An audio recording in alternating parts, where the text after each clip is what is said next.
I know from the world of sales, then I'm always looking at the sales angle, because how can you just accept the answer? You question it and dig it a bit deeper.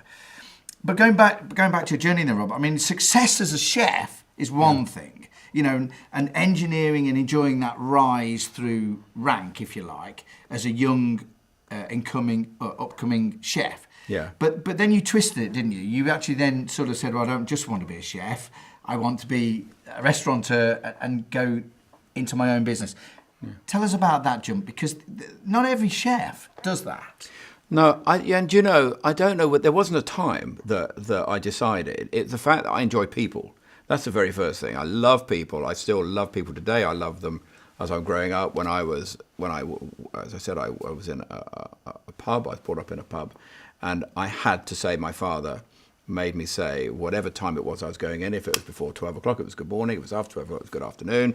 And if it was in the evening, it was good evening to whoever it was in the pub. Yes. And that was absolutely installed in me. So that was and I had to be confident, yes. And it wasn't a problem, saying good morning or good afternoon. And it wasn't hello, it was good morning, Yeah.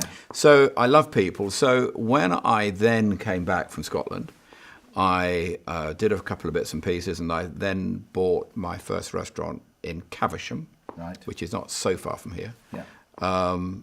And I bought that when I was 24 years old. And I raised some money. I had a house by then, at this point. I was already married, is another story. Times were different then, weren't they, sir? I had some children. I was 24. I had a house.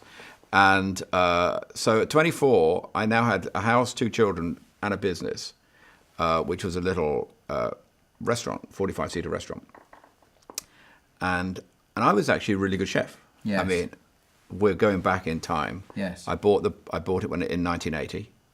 So, the times of 1980 were pre-microwaves, pre-Redigio, pre-frizzy endive, pre-fantastic vegetables, pre-strawberries in November, so you had to work with what you got.